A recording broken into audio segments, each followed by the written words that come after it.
Good morning all of you. Today our topic काल इन Hindi subject. काल किसे कहते हैं?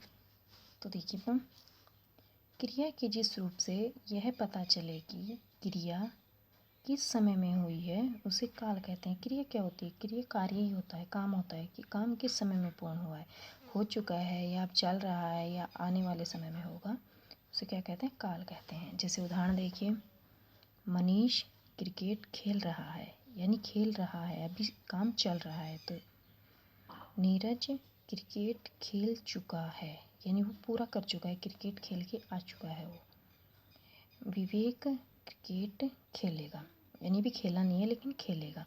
तो ये देखिए, ये काम चल रहा है यानी वर्तमान समय है, ये काम पूरा कर चुका है अर्थात भूतकाल है, और ये काम आने वाले समय में होगा अर्थात ये भविष्यकाल है। यानी काल के आधार पर, काल के समय के आधार पर या क्रिया के आधार पर काल के तीन भेद हैं। क्रिया के आधार पर काल के तीन भेद हैं, यानी किस समय में क्रिया पूर्ण होती है। देखिए, वर्तमान काल, भूतकाल और भविष्यत काल। यानी इन उदाहरणों के माध्यम से हम समझ सकते हैं कि जो पहला उदाहरण है वो किसका है? वर्तमान काल का। यानी मनीष क्रिकेट खेल रहा है, वर्तमान काल है, अभी काम चल रहा है। नीरज क्रिकेट खेल चुका है, ये भूतकाल का है, यानी वो काम कर चुका है। भविष्यत काल, विवेक क्रिकेट खेलेगा, अर्थात ये भविष्य में है। इसकी डेफिनेशन देखते हैं कि वर्तमान काल किसे कहते हैं। क्रिया के जिस रूप से यह ज्ञात हो कि क्रिया अभी चल रहे समय में हो रही है उसे वर्तमान काल कहते हैं। जैसे अभय दिल्ली जा रहा है, यानी वर्तमान समय में क्रिया हो रही है, काम हो रहा है। वह टेलीविज़न देख रही है। मनीष किताब पढ़ रहा है। माताजी खाना बना रही है। तो ये सारे उदाहरण वर्तमान काल के हैं।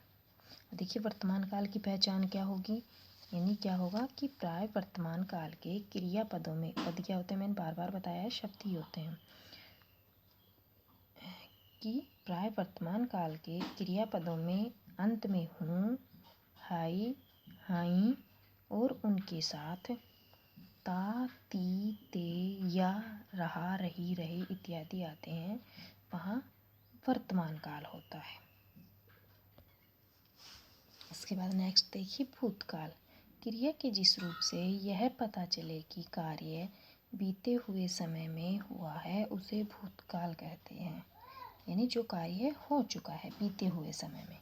जैसे अशोक एक महान सम्राट था, यानी अब नहीं है, पहले था, तो ये बीत चुका है, इसमें भूतकाल है। शाहजहां ने ताजमहल बनवाया था, ये भी भूतकाल का। क्या? मैंने कल खीर खाई, कल यानी यस्टरडे, बीते हुए कल में खीर खाई थी, तो ये भूतकाल में हो गया। बादलों ने पानी बरसाया, बरसाएंगे तो भविष्य में हो जाएगा, बरस रहे हैं वर्तमान में होगा, लेकिन बरसाया अर्थात बारिश हो चुकी है, तो ये वाक्य भूतकाल का होगा। प्राय भूतकाल की क्रियाओं के अंत में था, थी, थे, ई, आ इत्यादि आते हैं। नेक्स्ट देखिए, भविष्य। इसको भविष्य काल भी कहते हैं, भविष्यत भी लिखा होता है, कहीं आपको भविष्य मिलेगा, भविष्यत भी, दोनों ही सही है। क्रिया के जिस रूप से यह ज्ञात हो कि क्रिया आने वाले समय में होगी उसे भविष्य काल कहते हैं। यानी जो काम अभी नहीं हुआ लेकिन आने वाले समय में होगा उसे भविष्य काल कहते हैं।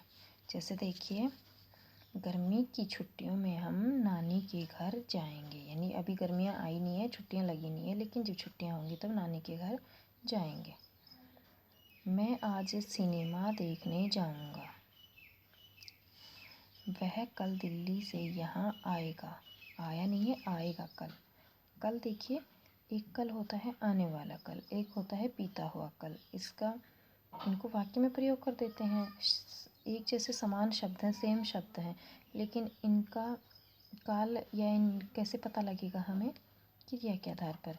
जैसे अभी हमने ऊपर पढ़ा था कि मैंने कल खीर खाई, तो बीते हुए कल में खाई, लेकिन वह कल दिल्ली से यहाँ आएगा, तो कल आने वाले कल की बात कर रहे हैं, ना कि बीते हुए कल की। कुम्हार मिट्टी के बर्तन बनाएगा, प्राय भविष्यकाल की क्रियाओं के अंत में एका, एकी, एंगे इत्यादि आते हैं, यानी इनके क्रिया के अंत में ये क्रियापद आते हैं। देखिए बेटा, काल किसे कहते हैं कि जिस समय क्रिया यानी जिस समय में ये पता चले कि क्रिया किस समय में हो रही है उसे काल कहते हैं। यानी क्रिया किस समय में पूर्ण होती है ना, उसे काल कहते हैं। काल के मुख्य रूप से तो 3 भेद होते हैं कि वर्तमान काल, भूतकाल और भविष्यत काल, लेकिन इनको आगे इनके उपभेद भी किए गए हैं। लेकिन पहले हम इतना ही पढ़ते हैं कि काल के 3 भेद होते हैं, वर्तमान, भूत और भविष्य। आगे चल के इनके पाठ किए गए हैं, वो हम अगली क्लास में पढ़ेंगे। अब यहाँ अभ्यास कार्य देखते हैं कि निम्नलिखित वाक्यों में क्रियापदों को रेखांकित कर उनके सामने उनके काल का नाम लिखिए। तो जैसे मैं आपको एक उदाहरण बता देती हूँ कि जैसे सोनम विद्यालय गई, ये किस में आता है, यानी जा चुकी है वो।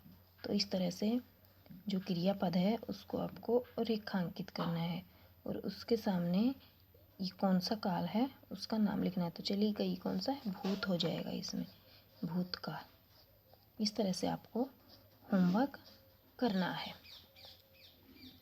किसान, नेक्स्ट है किसान हल जोत रहा था।